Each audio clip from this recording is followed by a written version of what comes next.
Here we are, 7 months into the Leon-Guerrero Tenorio administration and the 35th Guam legislature. And there's a big disconnect between our politicians and our people. Our people want financial stability and security. They want to feel safe in their villages and their homes. And they're very concerned about the growing health care crisis. But when it comes to what politicians have delivered in the first 7 months, nobody is feeling financially secure.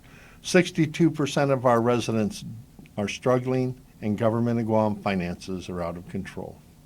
As far as personal safety, no one feels safe anymore in their homes, their cars, and their villages.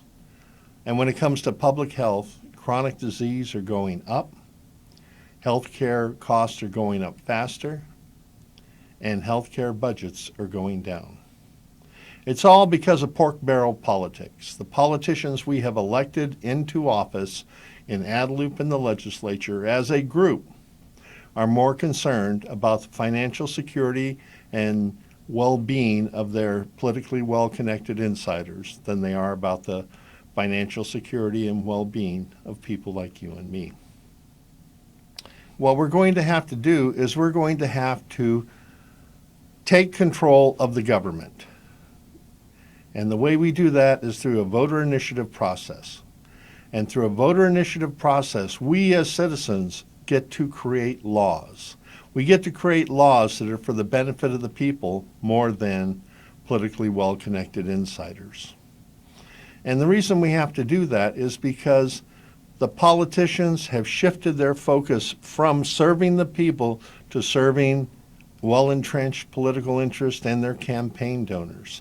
And we were warned about that 234 years ago when Thomas Jefferson warned us, saying, "It should not be surprising if sometimes public officials do not heed the voice of the people and go about doing whatever they wish using the power and authority of their positions to enrich themselves and those closely allied to them." That's what we see happening now, and we've seen ever since the legislature went into session. There's a reason for that. In 2018, politicians raised and spent a record $5.4 million to get into office.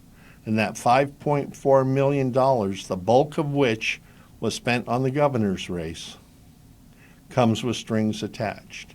And unfortunately, those strings do not include making sure that everyday citizens like you and me are feeling financially safe and secure, feeling safe in our homes, and have the best health care available to us. What we propose to do is have a series of meetings around the island.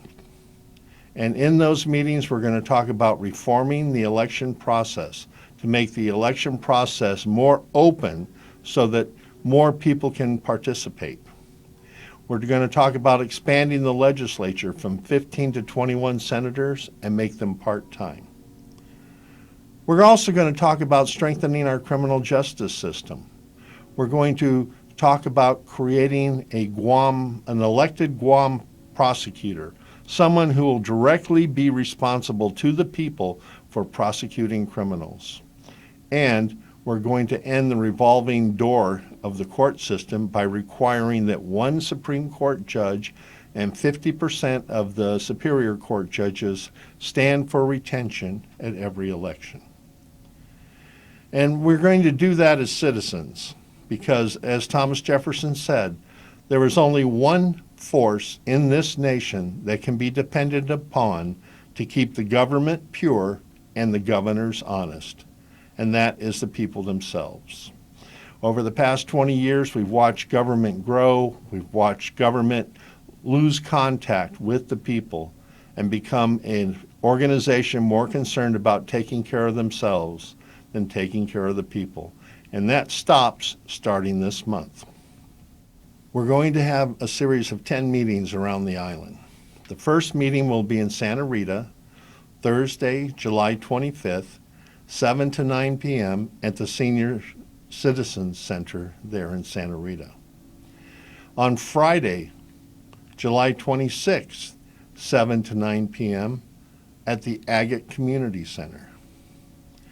Then Saturday, July 27th, we will have a meeting from 2 p.m. to 4 p.m. at the University of Guam Business and Public Administration Building, room 110. Then Sunday, July 28th, from 7 to 9 p.m. at the Tamuning Senior Center. Barrigada, Monday, July 29th, from 7 to 9 p.m. at the Barrigada Community Center. July 30th in Inarajan, 6 p.m. to 8 p.m. at the Inarajan Community Center.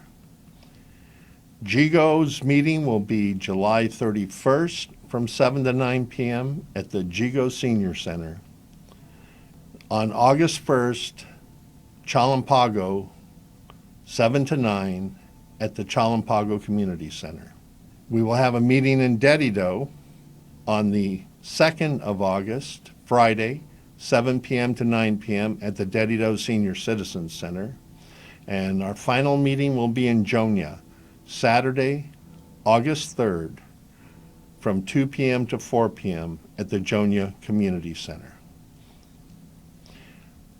This will be an opportunity to learn about what is happening in our government, how it affects you, and what we can do about it. And if you would care to help fund this fight, bear in mind politicians raise $5 million, you can donate to Guam Citizens for Public Accountability at www.guamc4pa.org. Any amount will help keep the fight going for the people of Guam.